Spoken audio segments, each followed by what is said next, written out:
Pode? Então tá bom.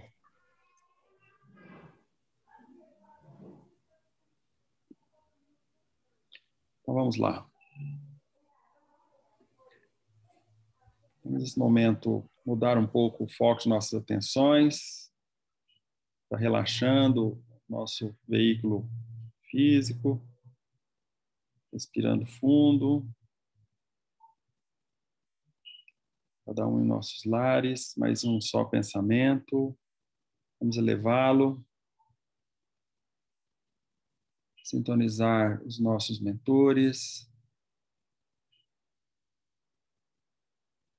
estes amigos que nos intuem, que nos orientam,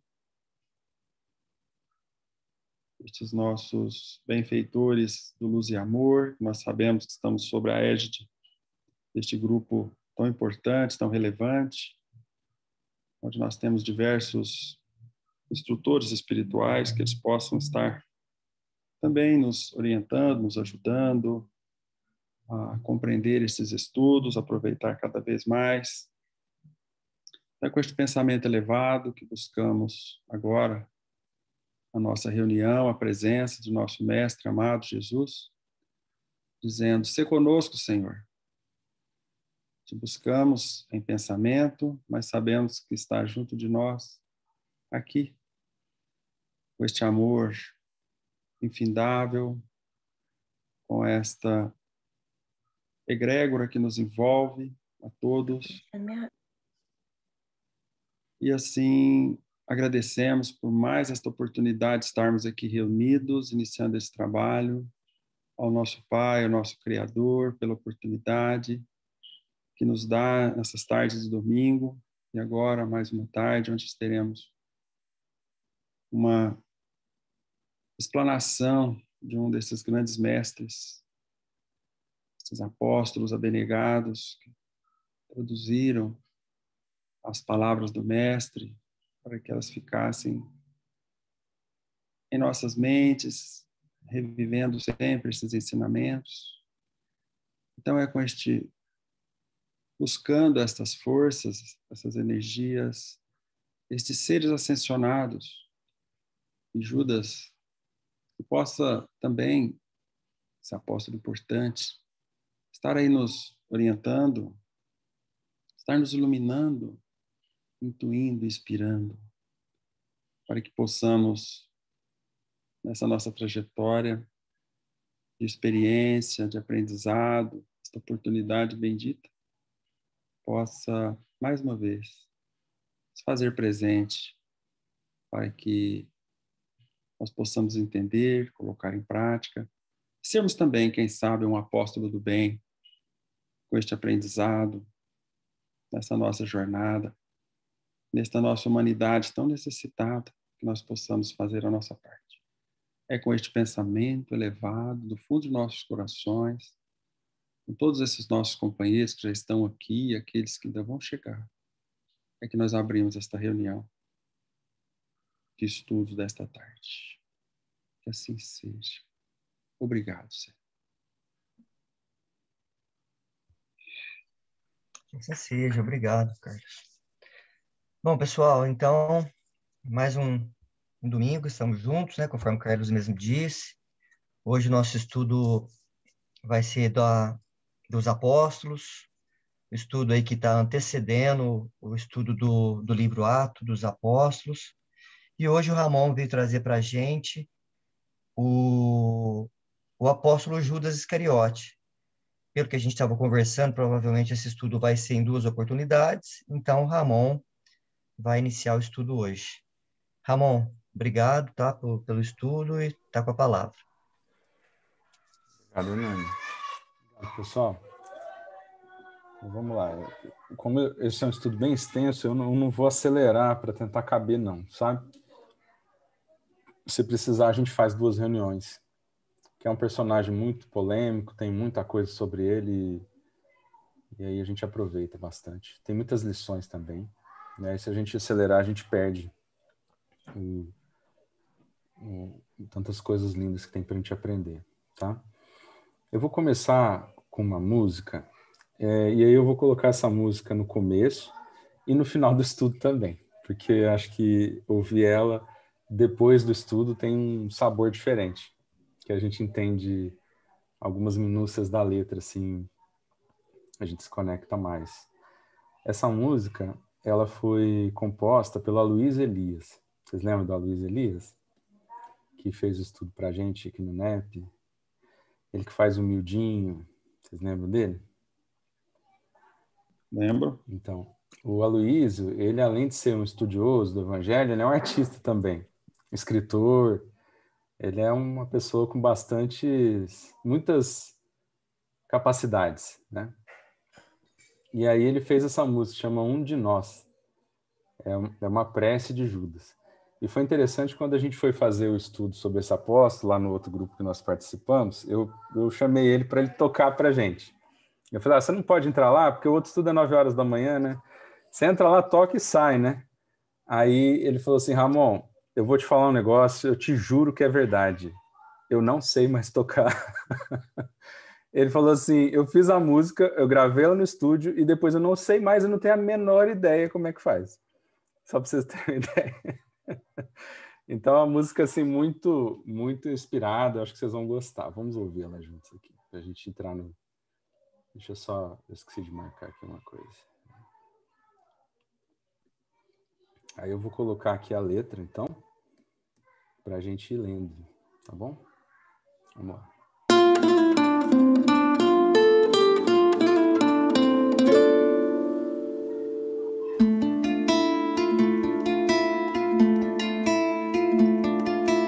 Eu sou um de nós, remorso e aflição,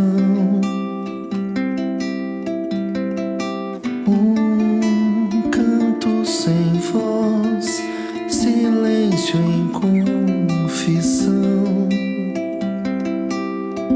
Sou um réu entre os réus, tu és o rei dos reis.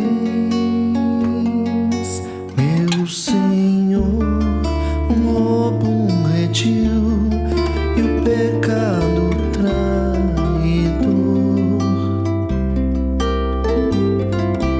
vê que arde o ardil, só o deserto um desertor. Ai de mim que junquei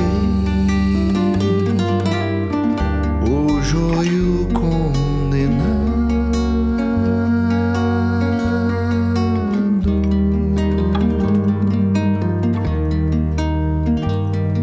Que vens, amigo, tua calma sim falou da minha condição, do meu temor, do meu revés, enfim. Aqui venho, amigo, banhar-me em teu perdão. Se a leira guarda a lira, então meus pés hão de plantar tua voz. Eu honrarei o laboro santo, o lábaro da paz, o vexilo brande a cruz audaz, tremula teu amor. Senhor, serei teu roxinol, o arauto da manhã. Nas trevas clamarei o sol, hei de ver brilhar tua glória em meu corpo, fogo e luz. Por ti caminharei, és rota de ascensão. Jesus, guia meu coração.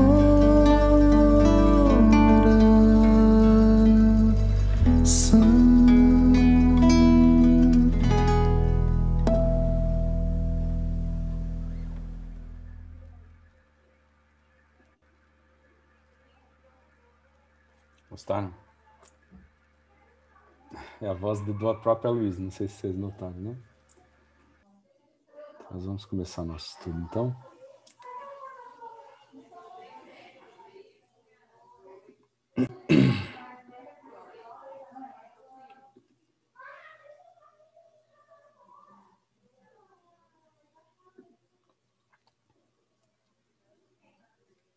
Só colocar aqui para eu ver vocês também.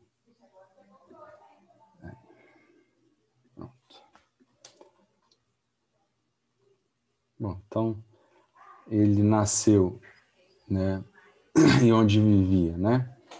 De acordo com o livro 12 Homens e uma Missão, da Aramis de Barros, ele era filho de Simão Iscariotes, e o termo Judas deriva de Judas, né?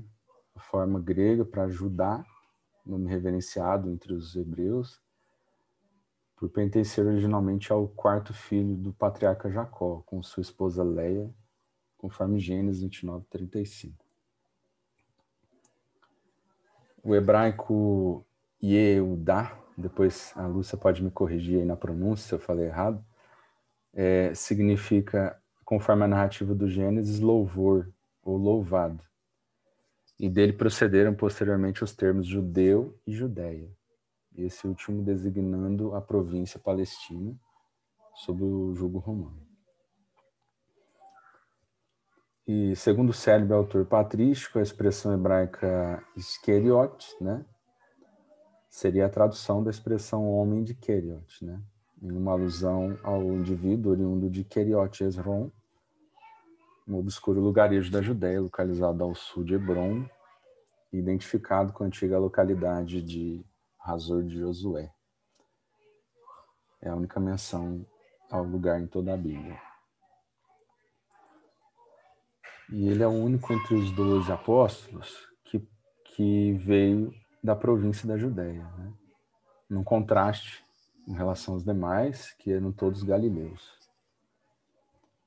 Esse detalhe é interessante para a gente pensar como é que ele apareceu no grupo, né? Como é que ele surgiu. E também imprime nele, certamente, uma característica distintiva dos demais, né? Possivelmente no grupo tinha essa sensação, né? Acredito. E lembrando a todos que eu vou trazer algumas curiosidades,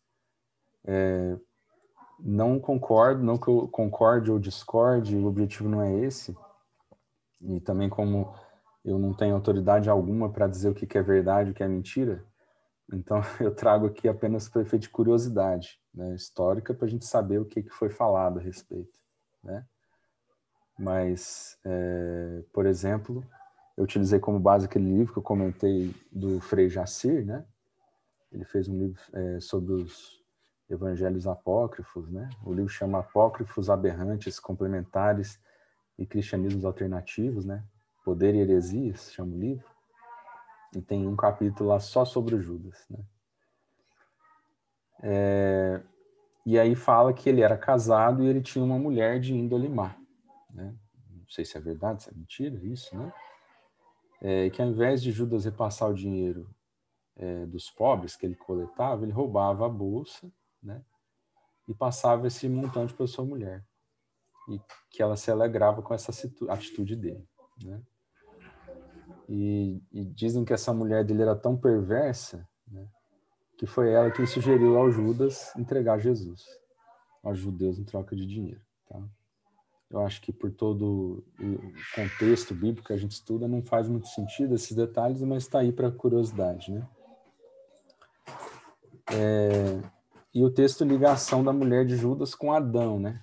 Que se deixou levar por Eva. Então, é meio que transferir para a mulher a culpa de uma coisa, de um erro que o homem cometeu, vamos dizer assim, né? Como a mulher, ela servia, ela só vivia em função do homem, né? Então, criaram essa aberração para tentar transferir a culpa dele, né? Vamos dizer assim, né?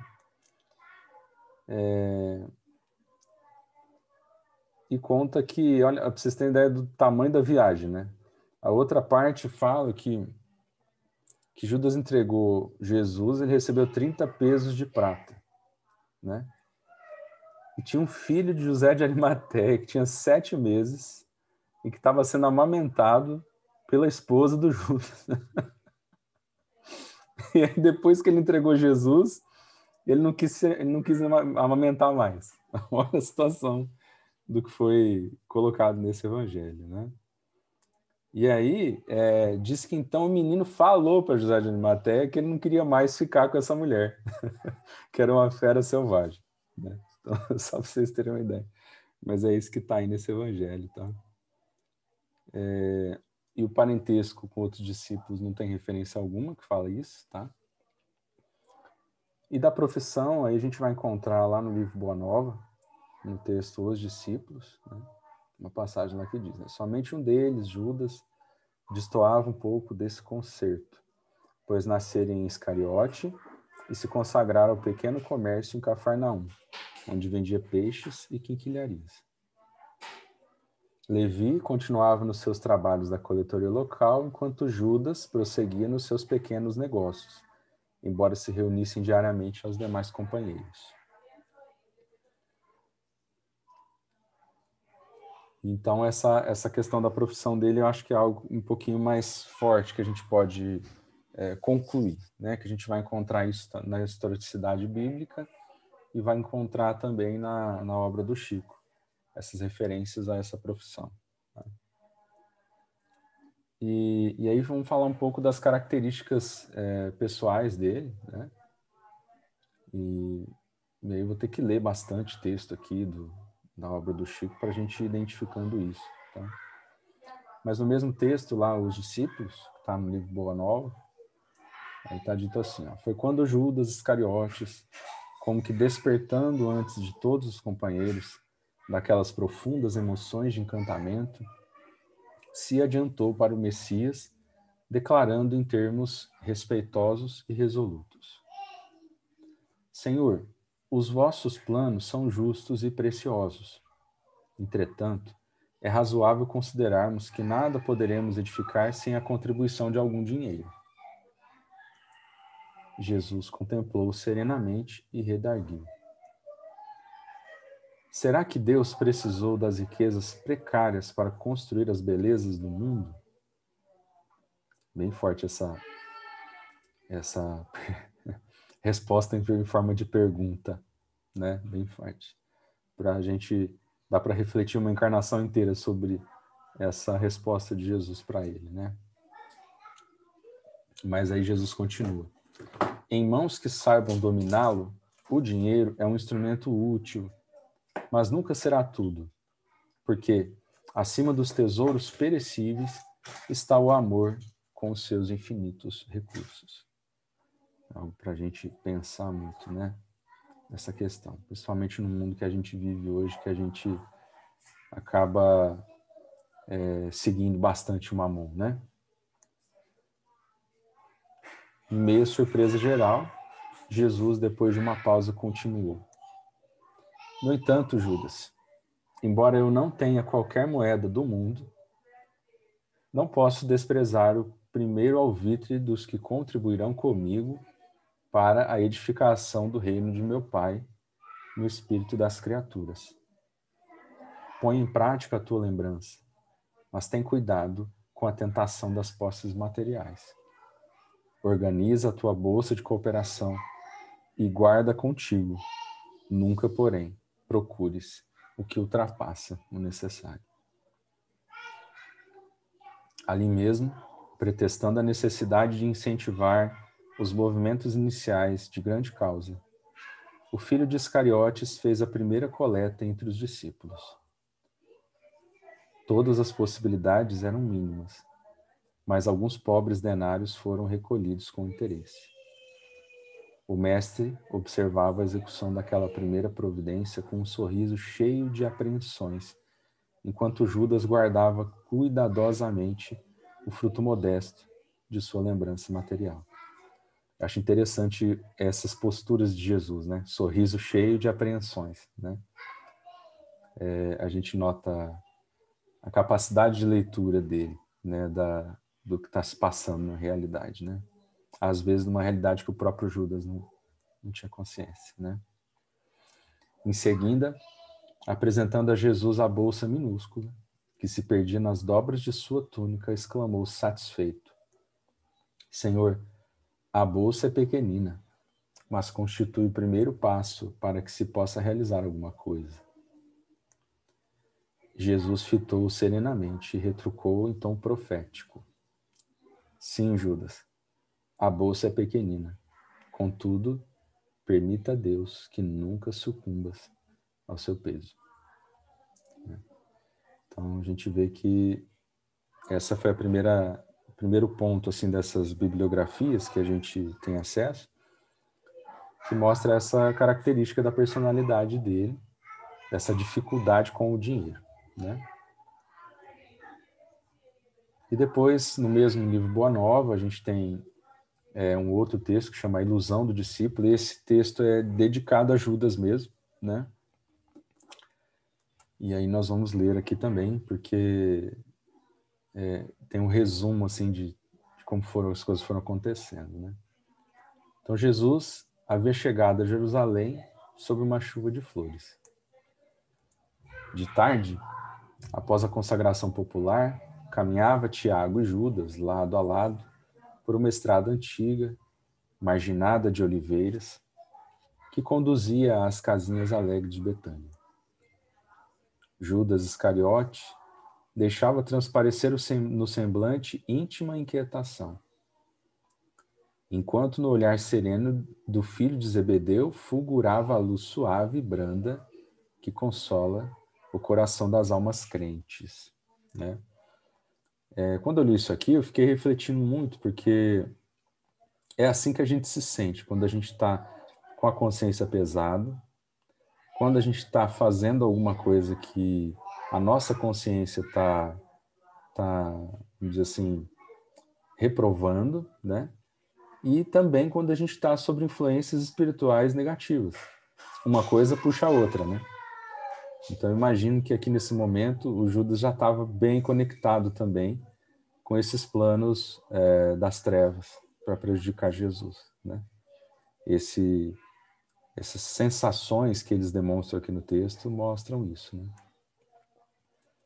Tiago, exclamou Judas, entre ansioso e atormentado. Quer dizer, ele estava ansioso e atormentado, né?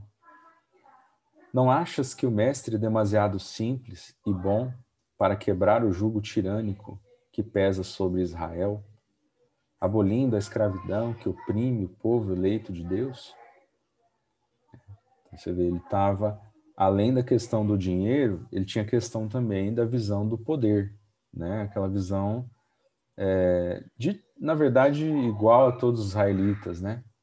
Eles imaginavam que precisava alguém mais forte, aquele Messias general, né? Que ia destruir tudo, que ia enfrentar todo mundo, né?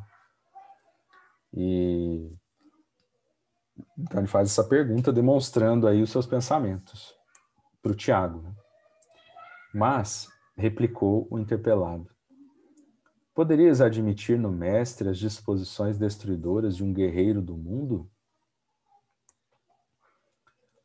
Não tanto assim. Contudo, tenho a impressão de que o Messias não considera as oportunidades.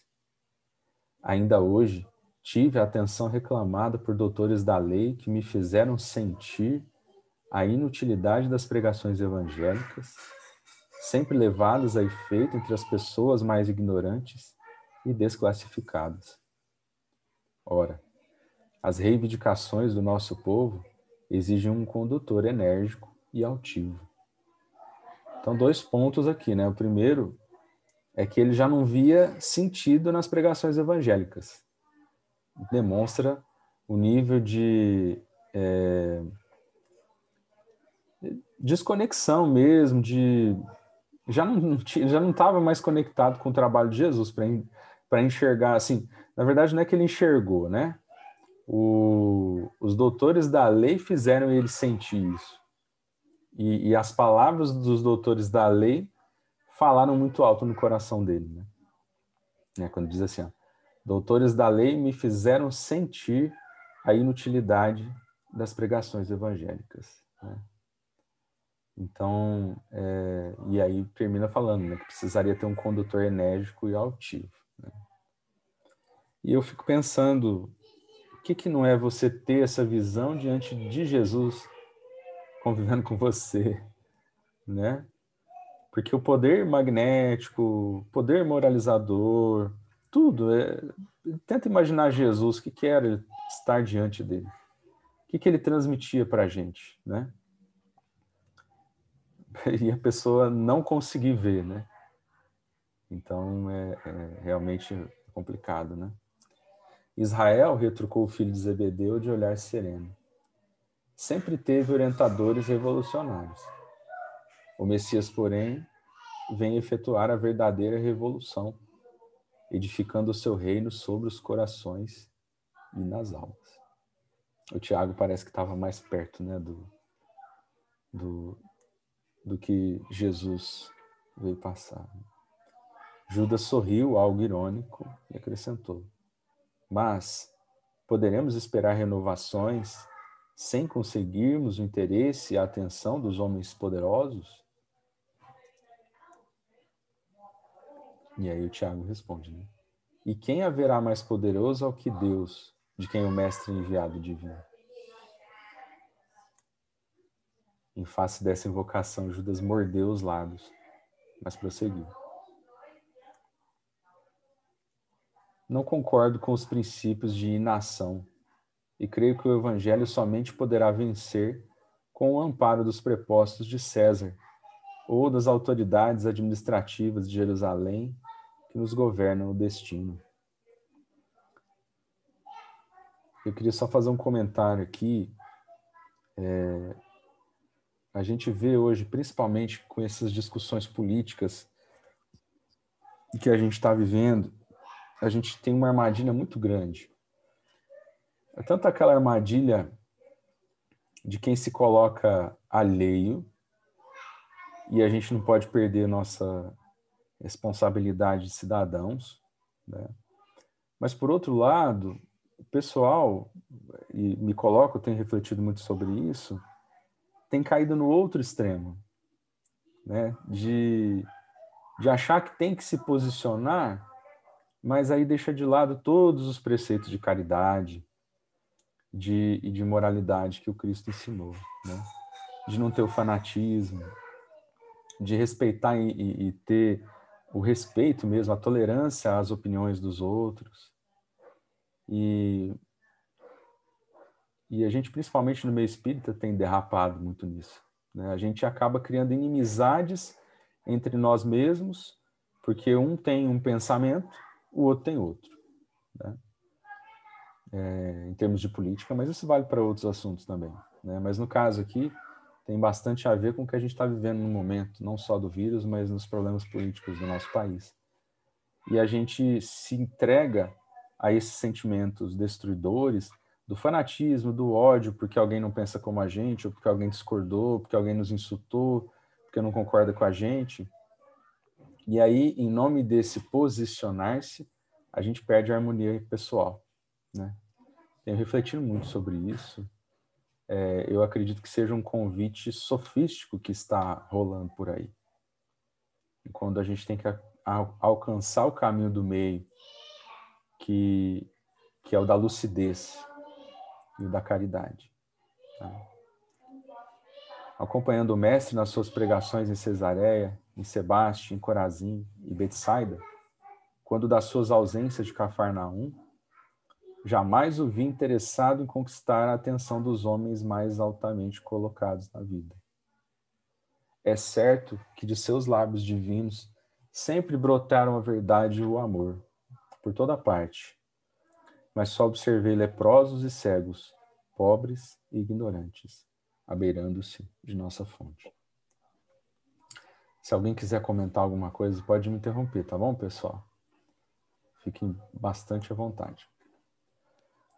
Jesus, porém, já nos esclareceu, obtemperou Tiago com brandura, que o seu reino não é deste mundo. Uma resposta bem sintética e para reflexão para nós todos, né? E olha lá o Judas, ó, imprimindo aos olhos inquietos um fulgor estranho, o discípulo impaciente revidou com energia. Igualzinho a gente falando de política, né? Parece que brota na gente esse fulgor estranho, né? E aí, vimos hoje o povo de Jerusalém atapetar o caminho do Senhor com as palmas da sua admiração e do seu carinho.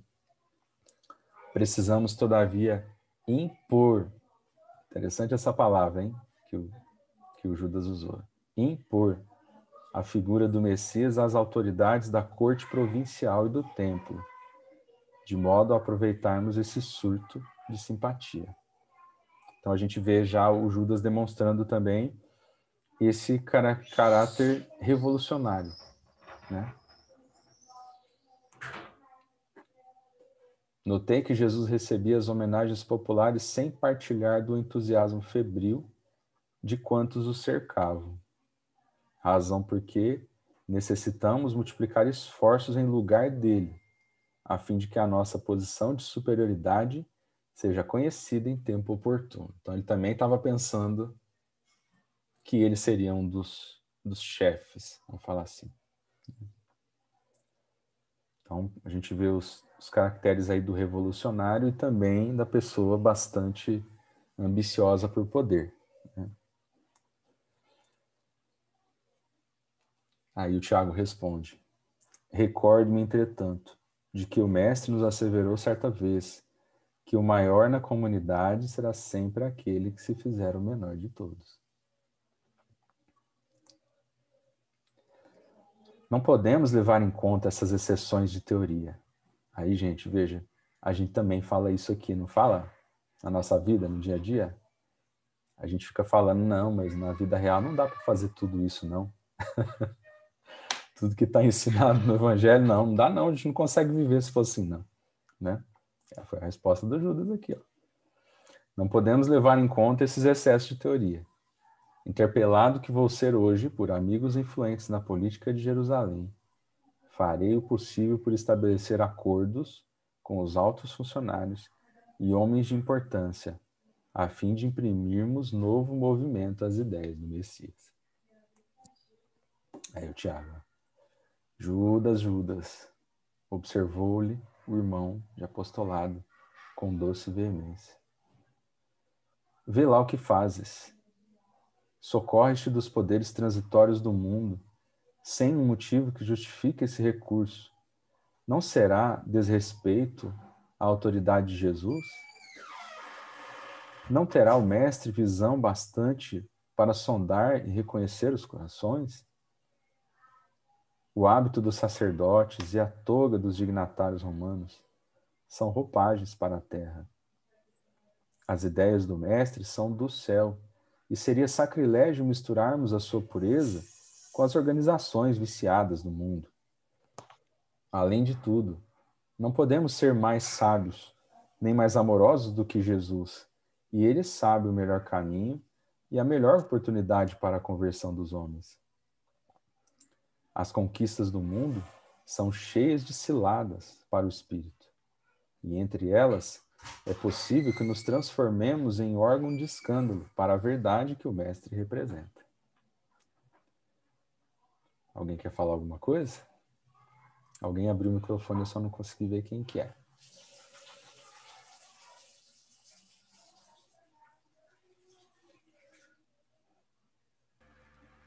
Ramon. Oi. Eu só estou assim, refletindo bastante o tanto que é atual mesmo isso, né? Tanto que está impregnado na gente e faz pensar mesmo. Obrigada. É forte, é muito forte. Porque a gente tem as características de todos os apóstolos, na verdade. Nós temos um pouco de todos eles.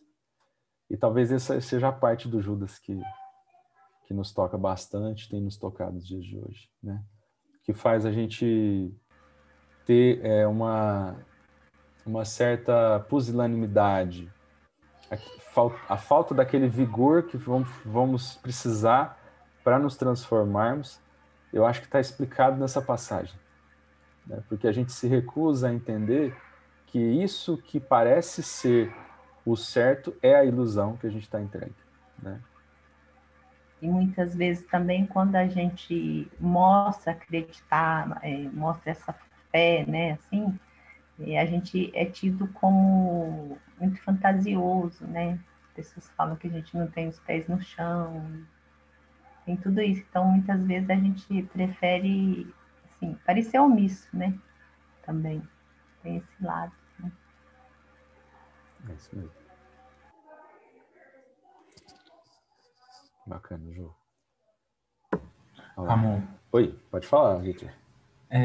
eu acho muito interessante, toda vez que eu leio esse texto, eu me deparo com essa reflexão, que é na verdade uma coisa constante, né, do nosso dia a dia, como nós buscamos sempre colocar nós mesmos à frente de Deus, à frente da vontade e dos desígnios divinos. Então, esse diálogo entre Tiago e Judas é a representação disso. Judas, ele na verdade, ele não estava muito diferente de nós, por assim dizer. Não muito diferente dos homens da época. Na verdade, ele estava como muitos também dos discípulos estavam, obviamente, mas que aqueles souberam lidar com aquilo e ter mais fé em Deus do que fé em si mesmo, no sentido de saber que Deus provê e Deus sabe muito mais do que cada um de nós. Então, acho que isso cabe extremamente nesse sentido, porque a gente busca constantemente fazer da nossa maneira. Então, a gente vê uma injustiça e a gente se revolta, né? E gera um ódio.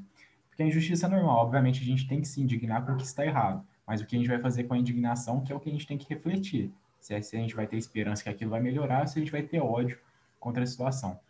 Mas muitas vezes a gente cria um ódio, quer resolver aquela situação, quer partir para o extremo, coisas desse tipo, porque a gente está recheado ao nosso entorno, né, no dia a dia, de exemplos desses, em que nós não confiamos na justiça de Deus e queremos fazer por ele. Então, eu costumo pensar isso, né, que toda vez que a gente quer tomar uma atitude que está fora do desígnio de Deus, significa que a gente está falando, não, do jeito que Deus quer não é o meu jeito, não é o jeito que eu gosto, não é desse jeito que faz. Exatamente. E aí eu vou lá e tomo uma atitude diferente da que Deus está provendo. Em todos os sentidos, né? Das escolhas, enfim. E eu acho que esse texto ele representa muito disso para mim. Então eu sempre tiro a reflexão quando eu leio ele, essa, de como constantemente eu busco colocar eu à frente de Deus. Então o que eu sei, coloco na frente, faço o que eu quero e muitas vezes, né, caio em hipocrisia com o que a gente fala na oração dominical, né? Seja feita a vossa vontade. E muitas vezes a gente está querendo fazer a nossa própria. Então, essa renúncia é necessária de deixar com que Deus realmente presida a nossa vida, confiar nele. Então, é como entrar num avião ou entrar num Uber, por exemplo. Então, a gente confia no motorista. Quando a gente entra no avião, a gente confia que a gente vai chegar no nosso objetivo junto com o piloto, né? A gente não fica nessa incerteza, não fica nessa busca de querer tomar o controle do avião. Não, a gente confia, a gente sabe que quem está lá pilotando ele sabe melhor do que eu. Né? Então, eu acho que é uma lição simples, mas muito difícil, porque a gente ainda é muito envolto pelo egoísmo e pelo orgulho, e isso faz com que a gente queira pensar que sabe mais do que Deus, né? Que as nossas ações são melhores do que as que Ele projeta para nós. É verdade, Victor. É isso mesmo. E a gente também cai no outro extremo, né? Tipo, e quem interpreta isso aí que você falou também, aí cruza os braços e não faz mais nada, né? E na verdade, a gente tem que entender isso que você comentou, né? Perfeitamente, para a gente aceitar o que vem, para a gente confiar no que vem, e também para a gente procurar saber o que é esperado como dever da gente naquela circunstância que veio. Né? Então, porque tem a parte que é nossa, né? Tem a parte de ação que é nossa. É igual aquela pessoa que está lá morrendo, vem um socorro e fala, não, não preciso de socorro não, Deus vai me salvar, né? Mas é bem isso que você falou mesmo, porque diante das ilusões do mundo, a gente prefere o mundo. Né? A gente prefere e não pensa assim que os ensinamentos de Jesus, eles vieram para nos mostrar que é mais verdade do que o mundo. Que o mundo é transitório e ilusório. Bacana demais. Você quer falar, Silvia? Quero. Eu estou aqui pensando o quanto o Tiago estava inspirado. Isso. Parecia sim que ele estava querendo dar um alerta, né? Sim. Não faça isso, pense melhor, né? Exatamente. Vê lá o que você vai fazer, né? E a gente vai ver, Silvia, que o Judas recebeu muitos alertas, inclusive do próprio Cristo, né? Mas ele não teve os olhos de ver, ele não conseguiu. E aí que entra tudo que o Vitor falou, por exemplo. Quanto que a gente está tendo os olhos de ver? Nós estamos conseguindo? Não é? A gente vem aqui, estuda o NEP, debruça sobre esses ensinos. O quanto nós estamos deixando isso entrar dentro da gente e estamos confiando? Reflexão bem profunda, né? E o quanto a gente está colocando em prática. Isso. Exatamente. Exatamente. Então, olha lá, Judas silenciou, atormentado. Interessante, né? O Tiago estava bem, em paz, e o Judas estava atormentado. Quem que estava certo? Não é?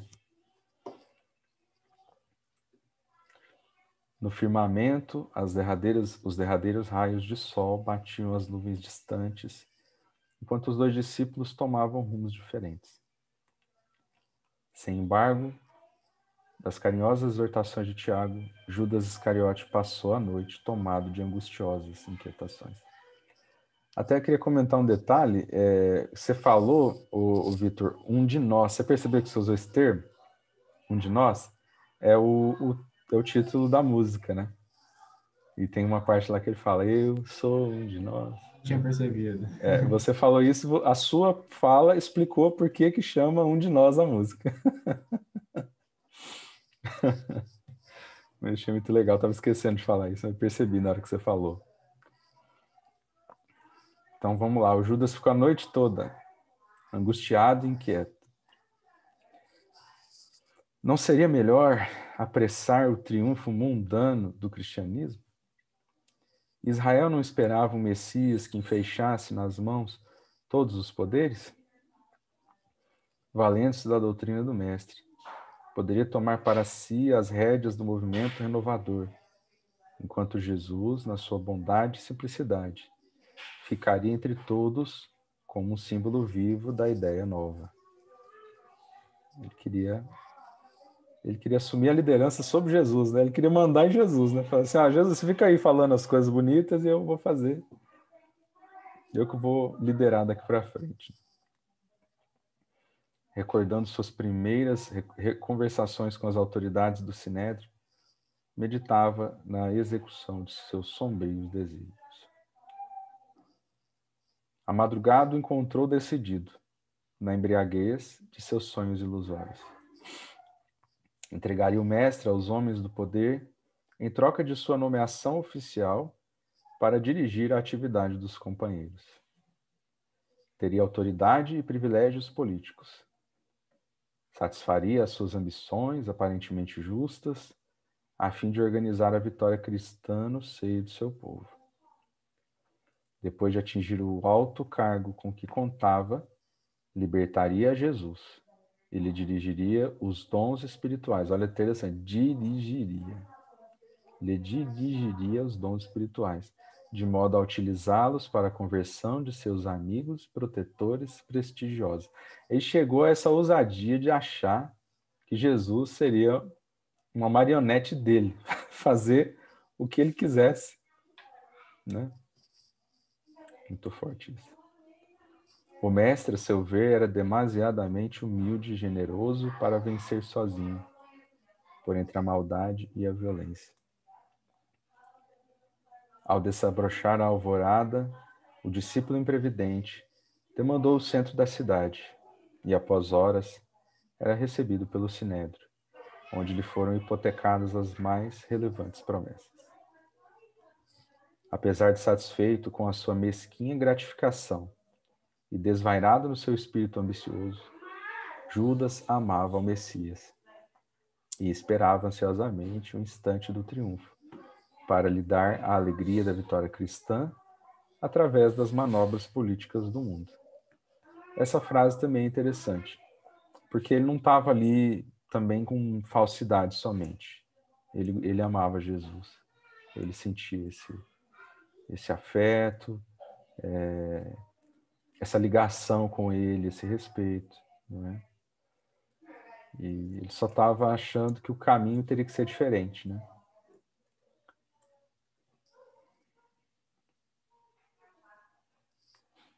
O prêmio da vaidade, porém, esperava a sua desmedida ambição.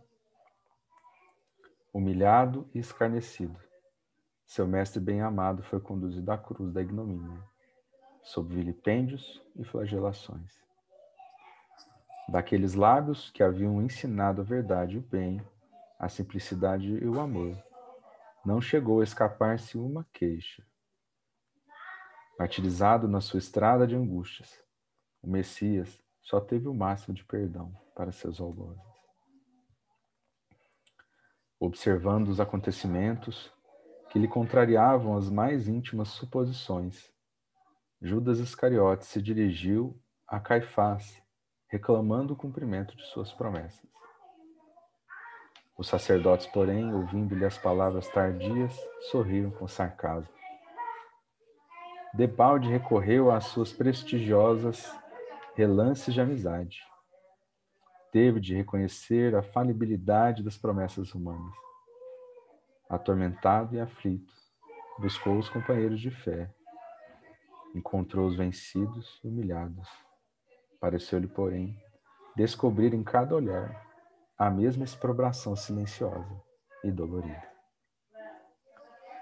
Já se havia ecoado a hora sexta, em que o mestre expirara na cruz, implorando perdão para seus verdugos. De longe, Judas contemplou todas as cenas angustiosas e humilhantes do Calvário. Atroz remorso lhe pungia a consciência dilacerada. Lágrimas ardentes lhe rolavam dos olhos tristes e amortecidos. Malgrado a vaidade que o perdera, ele amava intensamente o Messias. Dá para tentar imaginar a culpa que ele sentiu, gente? Ô, Ramon, Oi. me perdoa, mas tem vozes atrás do seu áudio que está interferindo bastante. Eita, é que eu tô com algumas visitas aqui em casa, eu não vou conseguir diminuir muito não. Só tentar fechar uma porta ali, peraí.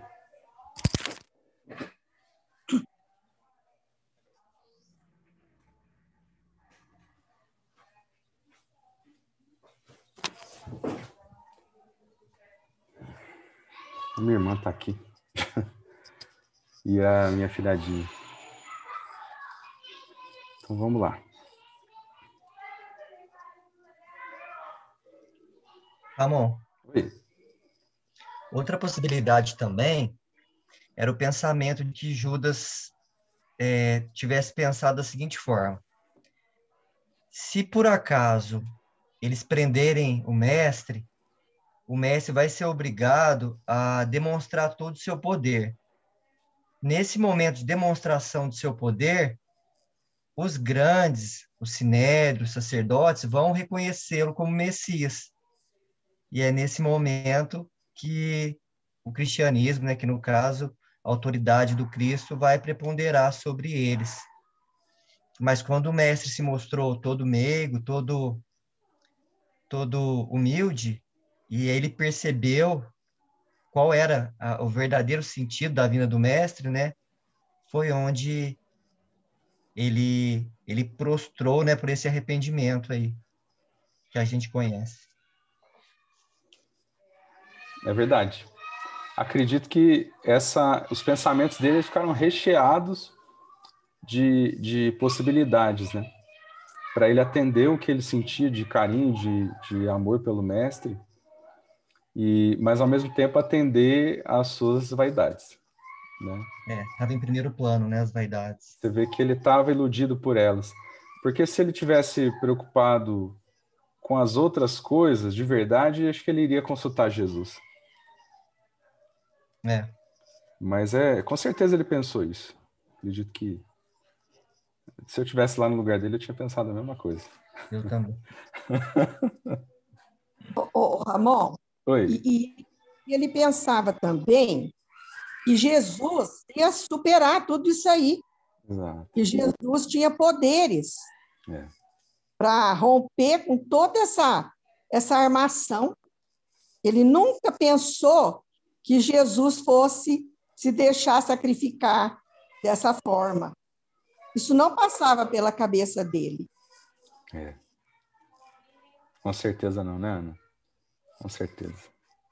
Bom, isso é o que fala o Pérez Scrisch no Mártir do Gólgota, viu? Não é opinião minha, não. Mas nós estamos de acordo, porque senão o Judas ele não teria tido esse vínculo com Jesus que ele teve, né? E outra, qualquer um de nós, você vê a pessoa regenerar um braço de alguém, curar a cegueira, curar da lepra, andar sobre as águas. Você acha? Alguém conseguir fazer alguma coisa com ele? Né? Não ia, né? Amor. Sim?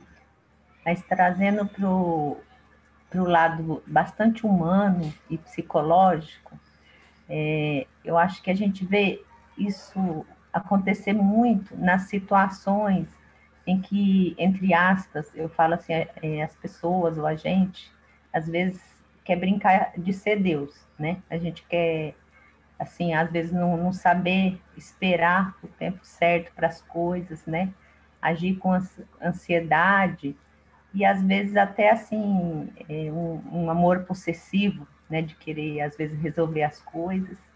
Quer dizer, então, assim, além de fazer a nossa parte, nós temos que ficar conectados com o alto, né? No sentido de, Senhor, né? O que quer que eu faça, né? Saber esperar, saber confiar e fazer a nossa parte, mas não querer, né? Ser Deus, né? Nesse ponto. Obrigada. É verdade, obrigado pelo seu comentário. Eu concordo plenamente, porque você vê, por exemplo, a chance de Jesus ser crucificado era muito grande. Eu acredito que isso ia acontecer, inevitavelmente. Mas não precisaria ter saído dele. Né? Não precisaria ter sido pelas mãos de Judas. Poderia ter sido por outras circunstâncias. E aí o Judas poderia ter permanecido, ter sido um dos discípulos que fez tanto como os demais, e ter alcançado a redenção dele já naquela encarnação, como os demais conseguiram. Mas a gente vai falar mais disso ainda, tá? Ô, Ramon. Oi.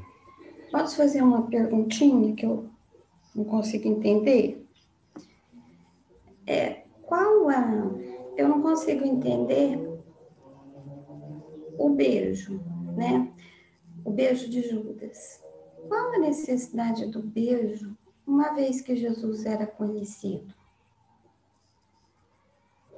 Todos não conheciam Jesus, porque ele teve que indicar ele através do beijo.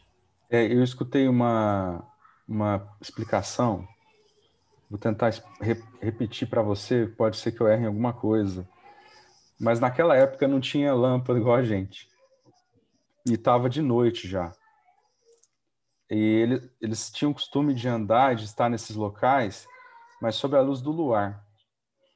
E Jesus, ele tinha uma aparência física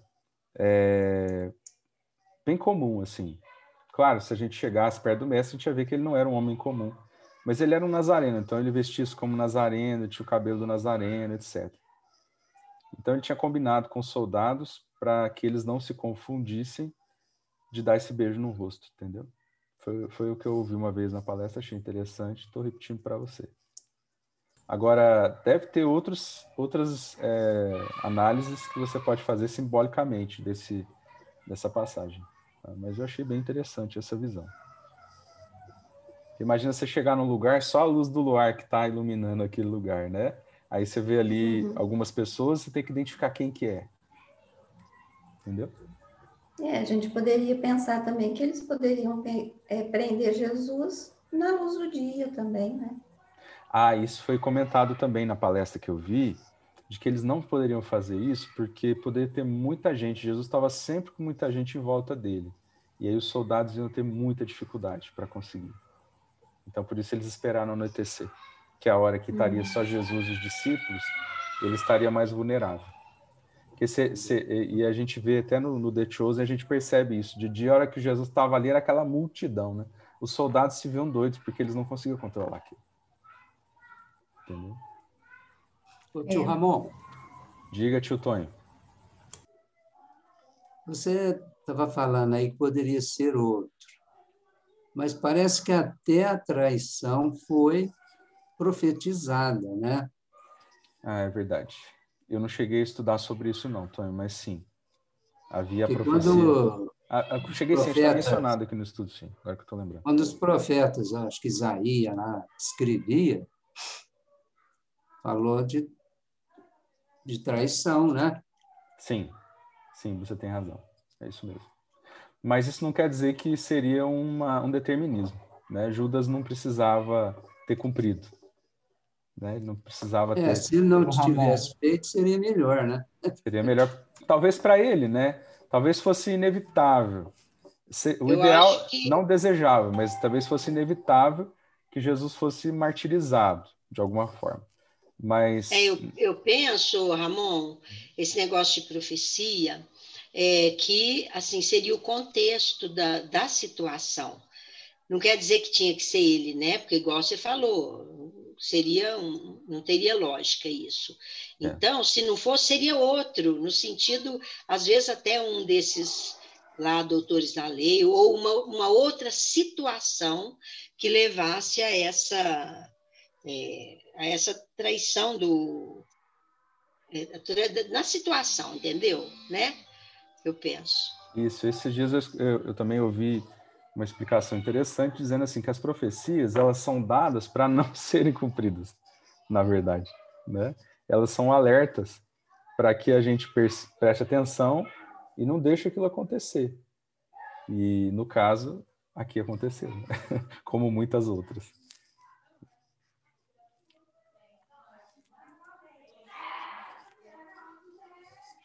Ok? Bom, em breves instantes, o céu da cidade impiedosa se cobriu de nuvens escuras e borrascosas. O mau discípulo, com um oceano de dor na consciência, peregrinou em derredor do casario maldito, acalentando o propósito de desertar do mundo, numa suprema traição aos compromissos mais sagrados de sua vida.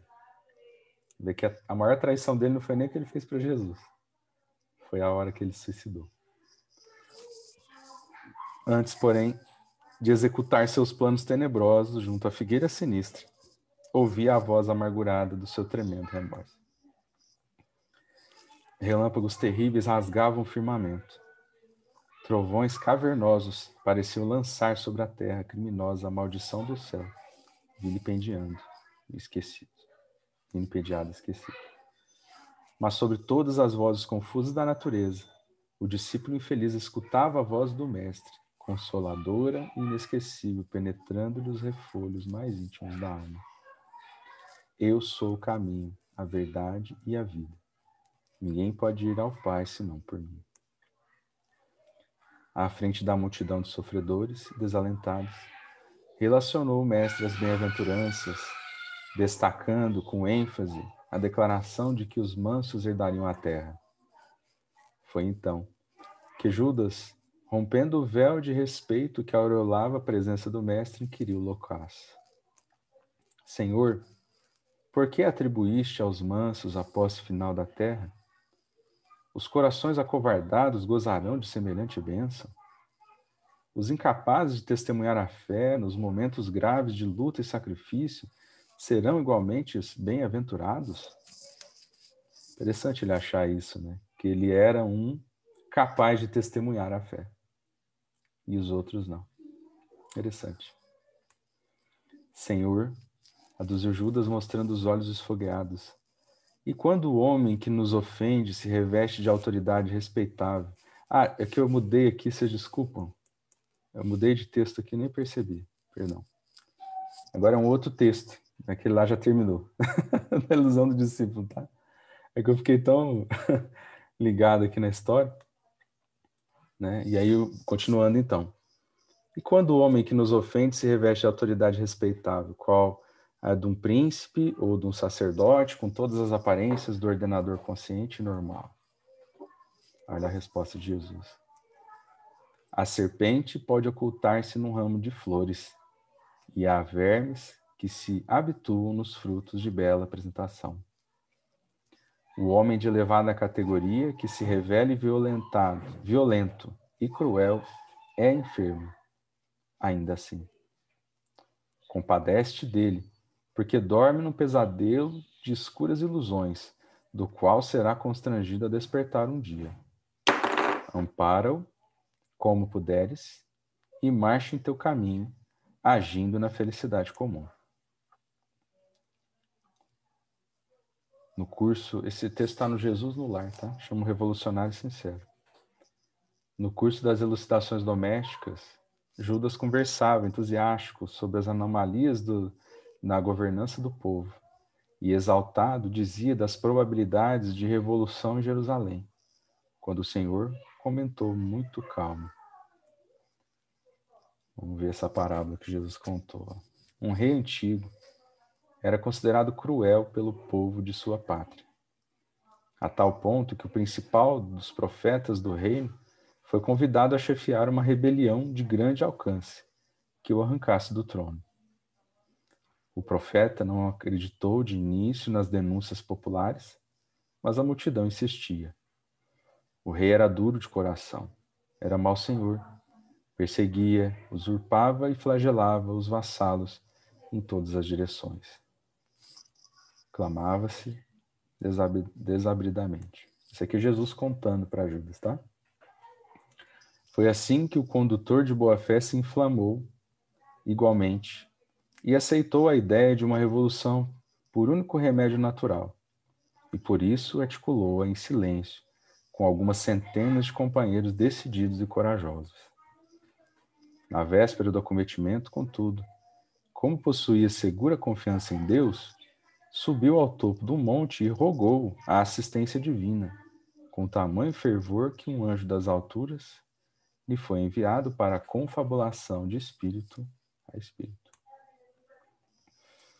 À frente do emissário sublime, o profeta acusou o soberano, asseverando quanto sabia de oitiva e suplicando a aprovação celeste ao plano de revolta renovadora. O mensageiro anotou-lhe a sinceridade, escutou-o com paciência e esclareceu. Em nome do Supremo Senhor, o projeto ficará aprovado com uma condição. Conviverás com o rei durante 100 dias consecutivos, em seu próprio palácio, na posição de servo humilde e fiel. E fim desse tempo, se a tua consciência perseverar no mesmo propósito, então lhe destruirás o trono com o nosso apoio. O chefe honesto aceitou a proposta e cumpriu a determinação. Simples e sincero, dirigiu-se à casa real, onde sempre havia acesso aos trabalhos de limpeza, e situou-se na função de apagado servidor. No entanto, tão logo se colocou a serviço do monarca, reparou que ele nunca dispunha de tempo para as menores obrigações alusivas ao gosto de viver. Levantava-se rodeado de conselheiros e ministros impertinentes.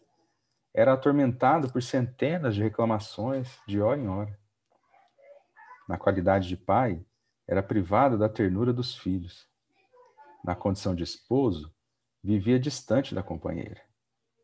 Além disso, era obrigado frequentemente a perder o equilíbrio da saúde física, em vista de banquetes e cerimônias excessivamente repetidos, nos quais era compelido a ouvir toda a sorte de mentiras, da boca de súditos, bajuladores e ingratos. Nunca dormia, nem se alimentava em horas certas, e onde estivesse, era constrangido a vigiar as próprias palavras, sendo vedada ao seu espírito qualquer expressão mais demorada de vida, que não fosse o artifício a sufocar do coração. O orientador da massa popular reconheceu que o imperante mais se assemelhava a um escravo, durante condenado a servir sem repouso, em plena solidão espiritual, porquanto o rei não gozava nem mesmo a facilidade de cultivar a comunhão com Deus, por intermédio da prece comum. Fim do prazo estabelecido, o profeta, radicalmente transformado, regressou ao monte para atender ao compromisso assumido.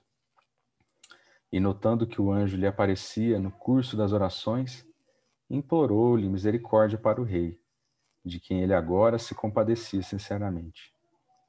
Em seguida, congregou o povo e notificou a todos os companheiros de ideal que o soberano era, talvez, o homem mais torturado em todo o reino, e que ao invés da suspirada insubmissão, competia-lhes a cada um maior entendimento e mais trabalho construtivo no lugar que lhes era próprio dentro do país, a fim de que o monarca, de si mesmo tão escravizado e tão desditoso, pudesse cumprir sem desastres a elevada missão de que fora investido. E assim, a rebeldia foi convertida em compreensão e serviço. Aí vamos ver como que Judas reagiu, né? Depois de ouvir. Judas, desapontado, parecia ensaiar alguma ponderação irreverente, mas o mestre divino antecipou-se a ele, falando incisivo. A revolução é sempre o engano trágico daqueles que desejam arrebatar a outrem o cetro do governo. Quando cada servidor entende o dever que lhe cabe no plano da vida, não há disposição para a indisciplina, nem tempo para a insubmissão.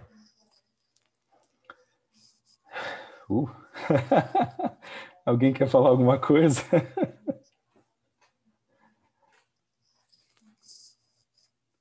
Que a gente muito vê... Muito atual, Ramon. Muito atual. Então, parece que você está narrando o nosso Brasil na atual conjuntura sociopolítica.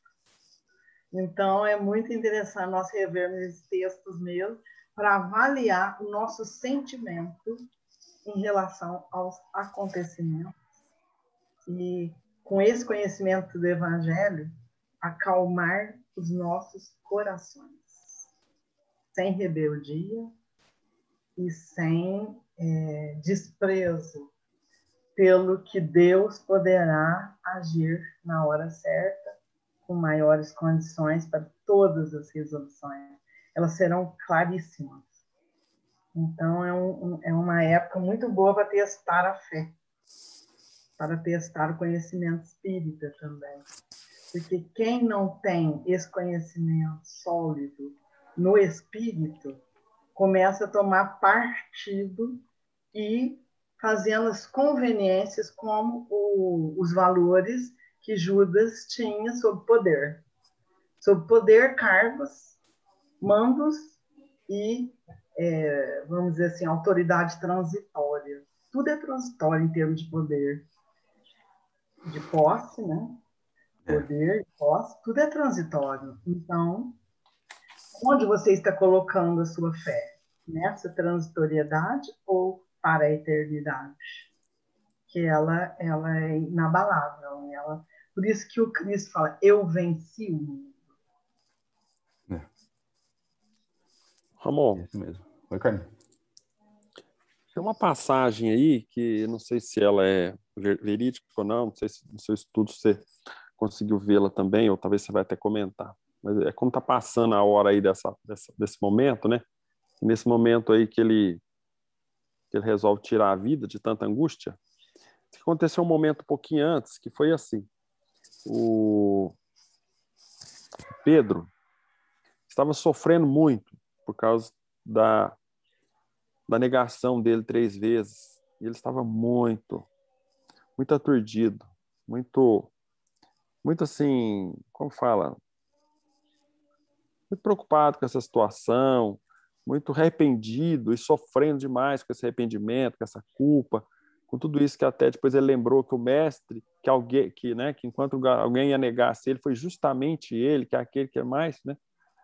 E diz que aí o mestre aparece para ele e fala assim: Pedro, mas tem alguém sofrendo mais que você. Vai socorrer o Judas, porque ele está em angústia maior. Vai urgente socorrer ele. E aí diz que esse Pedro, e falou onde ele estava. E diz que ele estava numa gruta, num lugar, num mato lá, onde tinha uma gruta, e nesse lugar ele estava agonizante lá. Porque a história um pouquinho antes, assim, diz que ele não suicidou, ele tentou suicidar e não conseguiu. Foi mais ou menos assim. Ele tentou se jogar para se suicidar lá de um monte onde ele estava, e ele não conseguiu. E aí que piorou a dor dele, porque ele ficou todo machucado e não morreu. Aí ele voltou para dentro dessa gruta, e lá nessa gruta onde ele estava gemendo e sofrendo ali e tal. E aí como o Cristo tinha falado isso para ele, que ele estava em grande sofrimento, para ele ir lá acolher, disse que ele foi lá, achou ele em grande sofrimento, e o Pedro ainda o consolou e ouviu, né, essas últimas murmúrios dele. E o Pedro ainda consolou ele, falou: olha, eu também estou sofrendo, tal, porque aconteceu isso comigo, não é só com você e tal. E aí eu não me lembro mais se nesse momento que houve essa conversa ele já estava agonizando muito e morreu, ou se o que aconteceu. Aí eu não sei, se eu estiver falando alguma coisa, eu estaria inventando, né? Mas você ouviu falar alguma coisa disso? Ou você acha que foi mais para enfeitar aí a história? Não, eu não vi. Até se você conseguir depois ver qual livro que é. Não casa muito com os textos que eu trouxe aqui, não. Que confirmam que ele suicidou mesmo. Inclusive, tem uma... Eu não sei se está aqui, eu acho que vai estar. Falando de um terreno que foi... Esse terreno foi estigmatizado, tem um nome... Porque ou foi o lugar onde Judas suicidou... Campo de sangue. Campo de sangue, isso. Mas tem um nome em hebraico, um nome bem conhecido, né? E aí que... não sei se ele ficou conhecido assim, ou porque Judas comprou esse terreno com as 30 moedas, ou se foi o lugar que ele suicidou, porque o suicídio dele foi bem macabro, assim, se despedaçou, os pedaços do corpo, um negócio assim, tá? Acho que eles compraram depois o lugar, porque ninguém queria utilizar aquele lugar.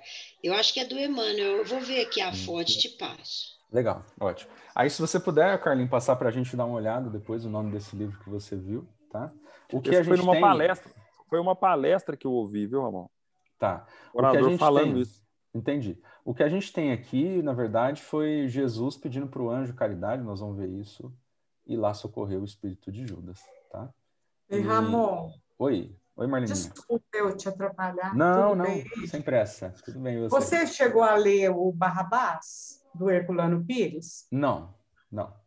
Porque eu já fiz um trabalho sobre Judas e eu me baseei nesse livro do Herculano Pires. Também é muito interessante. Mas sempre desemboca no suicídio, sim. Também lá também fala do suicídio, então, né? Fala. Legal. Existe aqui, Carlin, a gente vai ver lá na frente, esses evangelhos apócrifos tem uma teoria que diz que, na verdade, foi Jesus que pediu para Judas delatar ele, que era para ele libertar Jesus do corpo o mais rápido possível. Que era para... Assim, de novo, estou trazendo curiosidade. Para mim não faz o menor sentido. E que Judas foi lá... Tem uma teoria que fala que Judas foi crucificado no lugar de Jesus, de mentira. Tem uma outra teoria que fala que Judas fez o trabalho dele, depois foi para o deserto meditar. Tem de tudo. Essa daí que você falou eu nunca ouvi, tá? Mas a gente tem a questão do anjo Caridade, que nós vamos ver já, tá? E aí, essa que eu contei deve ser mais uma, né, Ramon? Não sei, Carlinhos, a gente precisa ver. Se você puder depois pegar a referência, tá bom? Se conseguir, você falou da palestra e tal, tá? E aí, Marleninha, se quiser acrescentar alguma coisa, fica à vontade, que nós vamos fazer em 2 domingos, tá? E tem muita coisa aqui sobre o Judas. Bom, então, ó o EAD, pessoal, roteiro 5. Vou procurar rever esse trabalho, porque nesse livro o Herculano conta ele com os amigos, sabe? Inclusive, ele fala dos 2 ladrões. Legal. E depois eles vão vivenciando a experiência, vão crescendo, o Judas vai ficando jovem, vai encontrando, né, com Jesus. É interessante. Eu vou procurar dar uma olhadinha para eu me lembrar dos detalhes. Foi o texto do encontro com Jesus, né? Agora que eu estou me lembrando. Foi sim. Estou lembrando. Vocês falam bastante de Barsabás lá. Agora que eu estou lembrando. Legal. Muito bem. Então, vou continuar, mas podem interromper, tá bom? Então, lá no IAD, ó, Hernani, vocês devem se lembrar. Ó, lá estava escrito assim, ó, transportava o saco alongado, que habitualmente os israelitas atavam a cinta para recolher pecúnio. Congelou, Ramon. Para mim. Oi? O Hernani, perdão? Sua imagem tinha congelado um pouquinho para mim, não sei se para todo mundo. Voltou agora? Voltou sim. Então, repete de novo, por favor. Então, tá te falando que esse aqui tá no IAD, ó. Você deve se lembrar, vocês estudaram no grupo, ó. Né? Não lembro os detalhes, não, mas nós estudamos. Olha lá, apaixonados pelos ideais do Messias, embora empossasse os novos princípios, em muitas ocasiões surpreendia-se em choque contra ele. Sentia-se dono da boa nova, olha que interessante, né? E pelo desvairado apego a Jesus, quase sempre ele tomava a dianteira nas deliberações importantes. Imagina aquele cara mala, né, que fica... Não dá a impressão que era isso? Um pouco, né? E foi assim que organizou a primeira bolsa que nós já vimos, né? Lá no Wikipedia, né, fala que Judas teria sido membro da seita dos Zelotes. A gente não tem nada disso na obra do Chico, mas a hora que demonstra o caráter revolucionário dele, a gente vê que faz sentido. Pode ser que ele tenha tido alguma formação ali, que ele estava inflamado por essas ideias, né, dos Zelotes. Ô, Ramon, sim? Aproveitando aí isso que você falou, nesse livro, O Mártir do Gólgota, do Pérez Escriste, que é baseado em historiadores, ele cita isso que você acabou de citar, que ele fazia parte do grupo dos Zelotes, que eram revolucionários. Exato. Tem grandes possibilidades, né, Ana? Você vê pelo texto até, pelas falas que a gente detectou aí nos textos, né? O Herculano também cita isso aí, viu? Ah, legal. Nesse livro que eu falei. Ramon, na série Maria de Madalena mostra ele também. Mostra também? E mostra com essas características, Tônio? Ou tem alguma diferente?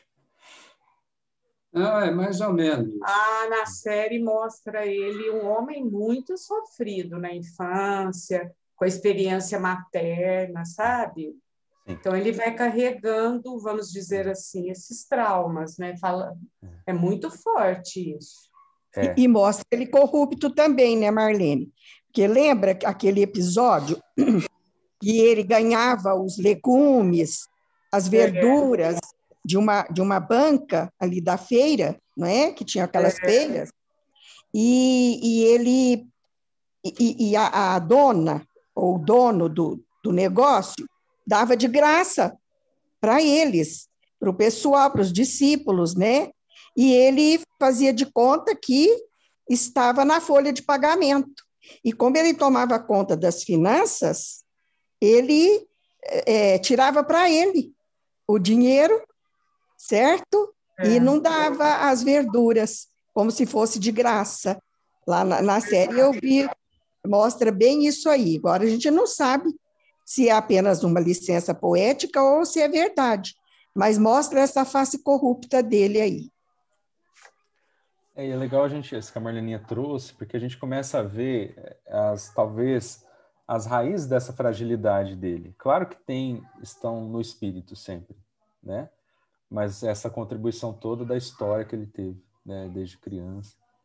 É muito interessante. Quando se trata de ficção, ou romance, ou um filme, sempre tem assim a parte de imaginação.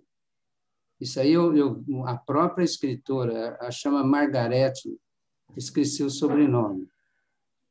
Margarete, ela é um livro sobre Maria de Madalena. Vocês vão achar fácil esse livro, Maria Madalena Margarete.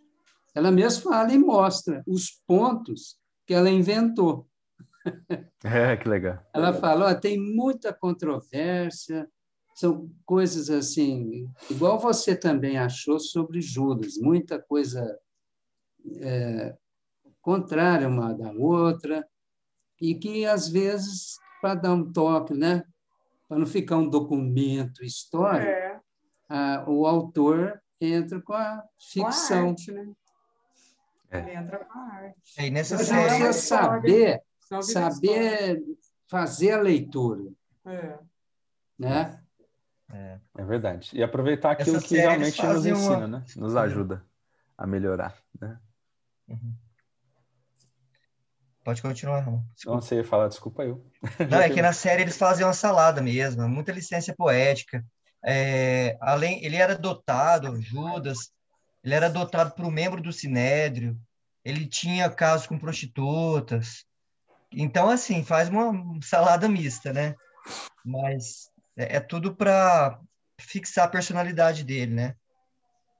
É porque a gente tem que entender que o escritor de um romance, de um filme, ele não tem o compromisso com a história. É claro que sempre o fio condutor é a história, porque se ele for escrever só a história, ele não é um romancista, né? Então, é a criação do texto literário. O texto literário permite isso. Agora, é claro que ele tem um eixo, vamos dizer assim, um eixo principal para fazer isso. E aí ele vai colocando aquilo que lhe apraz, né? Mesmo porque até nos textos históricos nós somos reféns também dos historiadores, no caso desses textos que são antigos, né? No caso das personagens da época de Jesus, que não tinham documentário assim, na época mesmo, né? Então, isso foi tudo escrito depois, aí acontece tudo isso, né? Exatamente. Verdade. Vamos ver se dá para mais um cardinho aqui. Aí entra na Joana d'Arc, né? Que eu achei interessante, porque até então parecia que era só o Leon Denis que tinha falado, mas depois a gente vai ver um texto ali na frente, esqueci o nome do livro, mas já lá na frente eu tenho escrito. E então na psicografia do Chico também tem o próprio Judas falando que ele foi Joana d'Arc. Tá? Então eu tenho três fontes diferentes falando aqui, tá? E aí quais que eram a gente vê a mudança desse espírito de Judas a Joana d'Arc, né? Olha que interessante. Então, olha o que o Leon Denis escreveu. O estudo das almas é dos mais belos que se oferecem às lucubrações do pensador. E nenhuma cativa tanto como a de Joana d'Arc. Então, vocês todos sabem, o Leon Denis fez uma biografia sobre Joana d'Arc, né? Ele também recebia textos através da médium Irmã Stufot, da própria Joana d'Arc. Tem um livro que a Irmã Stufot psicografou sobre Joana d'Arc. Então ele tinha uma visão muito interessante desse espírito, né? Então, aqui de mais surpreendente há nela, essa que é o Leon Denis falando, né? Não é só obra de heroísmo, ainda que única na história. É o caráter em que se casam e fundem as qualidades aparentemente mais contraditórias. Olha só que interessante o que o espírito foi capaz de desenvolver em 1500 anos, né?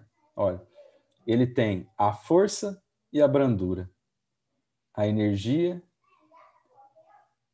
e a meiguice, a providência e a sagacidade, o espírito arguto, engenhoso, penetrante, que em poucas palavras, nítidas e precisas, deslinda as mais difíceis questões, aclara as situações mais ambíguas.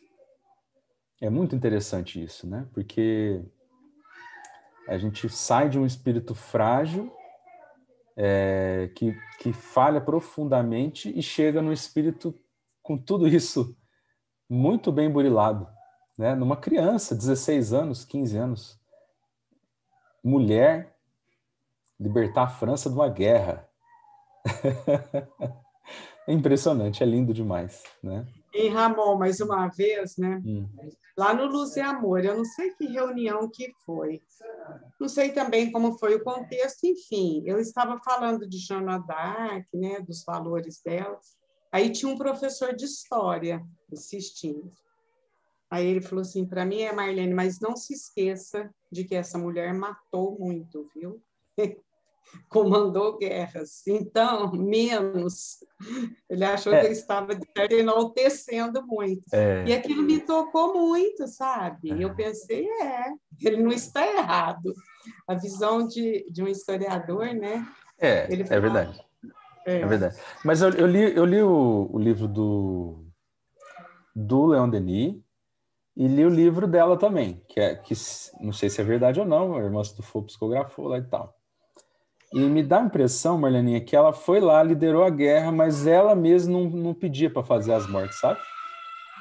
Era uma coisa mas assim... ela comandava, né? Ela comandava. Era comandante. Você tem razão. Isso que o professor me falou. Você tem razão, você tem razão. Menos, viu? Exalta menos, ele falou para mim. Aí eu fiquei humilde, porque eu falei, não é que é mesmo, né? Porque senão, de repente, você vai exaltar. É claro que ela tem o valor, mas tenho que caminhar ainda. Sabe o que eu penso, Marleninha, assim, sobre isso? Refletindo agora que você falou, eu não tinha pensado, mas não é que eu não tinha pensado, eu pensei também, isso daí. Mas sabe aquela coisa do tipo, o que você faz e com qual intenção você faz? Por exemplo, não é você que quer a guerra, não é você que provoca a guerra, mas uma vez que você está nela, você precisa fazer algo para que ela acabe, sabe? Você precisa cumprir um dever de liderar aquilo ali, sabe? Fiquei pensando nisso, entendeu? E é um paradoxo, estou falando assim, não é discordando de você não, estou trazendo reflexões para a gente pensar junto. É um paradoxo você pensar uma mulher, uma moça, fazendo esse papel, entende? No livro dos Espíritos tem umas perguntas sobre a guerra, eu não vou lembrar exatamente as palavras, e eles falam lá sobre a necessidade, às vezes, da guerra. Eu fiquei surpreso com as palavras como estão, sabe? Aquele ponto em que as pessoas que estão executando a guerra não têm culpa, sabe? Aquela coisa assim, eu acho que vamos começar por aí no próximo estudo. Acho que vale a pena. O que você falou. Porque depois de refletir isso, eu continuei achando que a Joana d'Arc é um espírito realmente bastante evoluído. E não vi ela como responsável pelas mortes. Dúvida. Entendeu? Assim, eu também eu reconheço o valor, gosto. Tanto é que eu estava fazendo esse papel. Uhum. Quando a pessoa, né, é um jovem, né, muito estudioso, ele fez essa ponderação, não teve como eu não reflexionar sobre isso. Porque senão também, eu falando de mim, eu em relação ao que eu vi do jovem, é isso aí. Senão a gente começa a levantar bandeiras de violência, né? É verdade. Em nome... Não, aqui vale isso. É claro que ela teve o papel, é um contexto social, foi um contexto. Porém, hoje, eu acho que foi isso que ele quis dizer para mim. Hoje, nós precisamos ponderar sobre isso, né? O Ramon. Sim? Você incluiu aquele perfil traçado pelo psiquiatra Augusto Cury, que eu te enviei, ou não? Nossa, Ana, agora eu não tenho certeza, eu acho que eu não incluí porque não deu tempo, mas se você puder trazer ele para a gente, porque ficou bem extenso, você vai ver que ainda tem uma tantada de coisa aí para frente. Se você puder trazer para a gente na próxima reunião, e aí, Hernani, eu estava refletindo melhor aqui, a gente pode fazer domingo que vem sim, dá certinho, eu me confundi, porque aí é só pôr o NEP de Maria, e aí dá certinho as datas, me perdoe pela confusão. Tá bom. Semana que vem, então, a gente continua. Semana que vem nós continuamos. Aí, se você puder trazer, Ana, porque se eu não tiver colocado, Aí você fala pra gente, que eu achei muito legal. Tá? Eu lembro que eu lembrei fortemente do comentário que você colocou. Entendeu? Ótimo. Ramon, obrigado pela primeira parte aí, teve maravilhoso. Muitas novidades, uma reflexão muito boa dentro do contexto da doutrina espírita, né, de Humberto Campos aí, do Chico, muito, muito legal. Acho que na segunda parte vai fechar, né? Bom, então vamos encerrar, né? Semana que vem continuamos com... Só mais assim uma coisinha, eu posso falar? Já está no final. Mas mesmo assim, a Joana sendo a reencarnação de Judas, eu gosto muito também de reflexionar sobre isso. Não dá para você, numa outra encarnação, ver exatamente o perfil daquele que ele foi, porque tem gente que fica procurando, não, fulano é reencarnação de ciclano, não, mas fulano era assim, fulano era assado. E porque girou já, né? Como ele está numa outra personalidade, né, Ana, no outro ego, ele vai apresentar facetas diferentes. Porque se você for buscar exatamente o que ele era, você não vai achar. Isso aí eu acho também interessante a gente pensar sobre isso. É interessante mesmo, Marlene. Não é, Ana? Muito interessante. Pronto, graças a Deus. É por isso que os obsessores da gente, às vezes, eles se convencem. Não acha a gente, né? ou eles se convencem, né? Começa a pegar a gente de perseguição e tal, mas eles veem, peraí, esse cara não é o mesmo mais, não. Esse não é aquele, não, eu estou enganado. É verdade, Ramon. Bom, pessoal, então eu vou fazer a prece final, tá bom? Então vamos continuar em sintonia com o alto, com Jesus, o nosso Mestre e Senhor, unidos nesse coração, nesse sentimento de amor, possamos agradecer por esse estudo maravilhoso, por essa oportunidade de encontrar amigos, reencontrar amigos, né?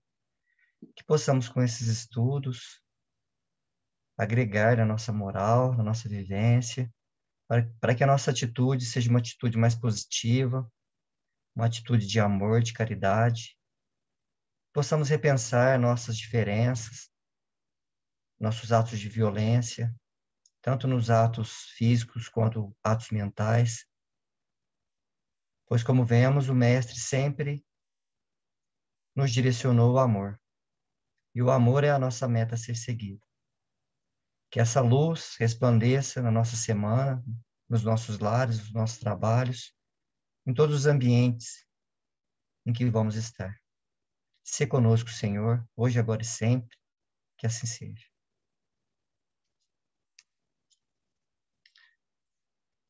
Isso aí, amigos. Muito obrigado, Ramon, mais uma vez.